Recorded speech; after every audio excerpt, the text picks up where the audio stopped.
everyone, it's Jessica, and today I have a foundation review for you all. Today I'll be reviewing, if I can find it, the Revlon Colorstay Whipped Foundation, but I'm specifically reviewing it for people that have combination skin. Now when I say I've got combination skin, I mean that I get both dry and oily almost any time of year. So I always have dry patches here and like in random spots on my forehead, and then especially on the sides of my noses. And then I'll randomly get dry spots, but that's where the main concentration of dryness is on my face. I also have oily skin, meaning those same areas get oily throughout the day, even when I first apply my foundation, virtually any foundation. So know that going in. If you have similar skin, this is probably going to be helpful. If you have really oily skin or really dry skin, I would suggest you check out, my friend It's Kirsten had filmed a video, and it was a collab with another girl where Kirsten has really oily skin and the other woman has really dry skin. So it's really, really helpful. I can link Kirsten's channel below because that's what kind of inspired me to do this, because I watched both and then I thought, you know what, I don't have either one of those skins. I'm right in between. So I figured this might be a helpful review for everyone else that's in between. If you're otherwise though, watch their reviews. I think it'll be helpful. But this I get in the shade 150 Buff, which that is exactly the shade that I wear in both Revlon regular Colorstay, which I get the normal to dry skin. The problem with regular Revlon Colorstay is they have combo and oily skin and normal to dry, and I'm right in between. I would be combo, but I've noticed that the combo oily skin one is too drying on my face, so I stick with the normal to dry. However, I noticed that I think I like this one better, and here's why. When you apply it a certain way, it doesn't accentuate your dryness or make you oily. You can really find a perfect mixture there with this, and I really think it's got a little bit more coverage depending on how you apply it than the regular Colorstay. I wish the packaging was a little more travel friendly. It's a really thick glass, and it's not, I don't think it's anything that's gonna break, but it's not really easy to travel with. It's heavy, it's kind of big for the amount of ounces. It comes with 0.8 fluid ounces, so it's a little bit less than the typical 1 ounce in a foundation. But the way that I have tried applying it, I've tried applying it a lot of different ways. I've tried with my hands, and that is the best way to avoid any dry patches. However, it's got a lot less coverage when you do it that way. I've also tried applying it with my Sigma brushes. Now, I've got the F80 and the F82 that I've used. This one's a little bit denser, and this one, they're both really dense. I think I still like the flat top one, the F80, best. And that is almost always the case. I just love this brush. However, when I use either one of these brushes, it accentuates my dry spots even more because it doesn't 1000% buff it right into the skin. So then I tried it with my Beauty Blender, which of course is dirty. But when you moisten this and apply any foundation, it always is a really nice dewy finish, not dewy, but not dry finish. It always makes it look pretty flawless. However, again, you compromise the opacity of the foundation. So, is opacity a word? It's gotta be, right? Like the opaqueness of it. That's a word, right? Am I crazy? Is that a word? I'm gonna have to look it up. I'm not gonna look it up. Who am I kidding? Anyway, so here's what I realized. This, it's not as high coverage when I use it. Fingers, same thing. This, it's a little too dry. So what I've done, and this is the way I applied it today as well, is I applied it with my Sigma F80 brush, and then with this being moist, I just went over any dry spots with it. And the water from this kind of just helped meld those parts into the skin. But I didn't have to do it on my cheeks, which means that's where I need the most coverage because I've got like freckles and I've got some like hyperpigmentation and stuff. And now, well, I don't want those 1000% covered up. I don't mind my freckles. In fact, I like them.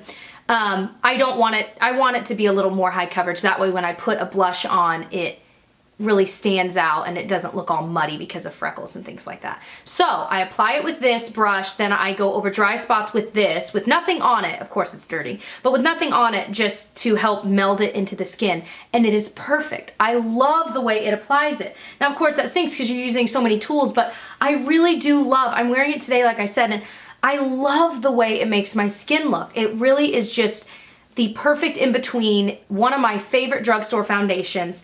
And it's nice because if you already have the Revlon Colorstay, then you're already gonna know what shade you're gonna need for this.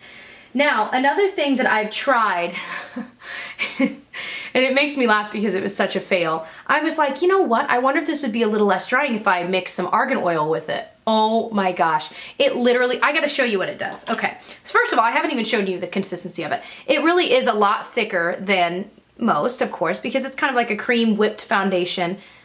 I already blended it. Why did I do it that way? There it is. So it's just It looks a little darker than my skin, but it really does meld nicely. And I love the way it blends in. And I tried to blend it with some Argan Oil, and this is the Josie Maran, but you can get any brand. Just thinking it would kind of, you know, help. I'm just putting one drop on. Okay, it's rolling away, I think. There it goes. Look how dark it gets. It gets so dark so quick. I'm like, well, that didn't work. Of course it didn't work, because a lot of times when you do that with certain foundations, they already have an oil base, so it's like, you just can't do it.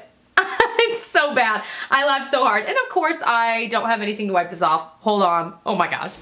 So that's what happens when you try new things, of course. So I just thought that was funny and I would share it with you guys. Now I'm sure there are people out there that are like, duh, of course you shouldn't do that. But hey, it was worth a shot, you know? So I just thought, I'm spilling Argan Oil all over the place. Okay, so I just thought that was funny and I'd share, but that didn't work. However, then I also was like, you know what, duh, setting sprays, because a lot of them have a moisturizing effect to them where it's kind of like the same thing with the Beauty Blender when you're getting the water and the moisture into your skin. Maybe this would do the same.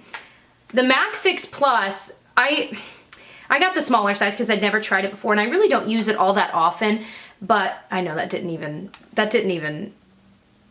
is it gonna do it? There we go. Not that it really matters. Anyway, I've only used this a few. Is it focused on me at all? You guys, this camera is taking me so long to learn. It's still not focused, is it? Oh my gosh, come on. Now stay with me. There we go. Anyway, by the way, the camera I'm using is the Canon Rebel T5i. I know a lot of people have asked. I guess I should list it below. But that's what I've been using and trying to learn. And I love it, but boy, there's a lot to learn. And I'm one of those people that I want to know every single thing there is to know about the things that I own.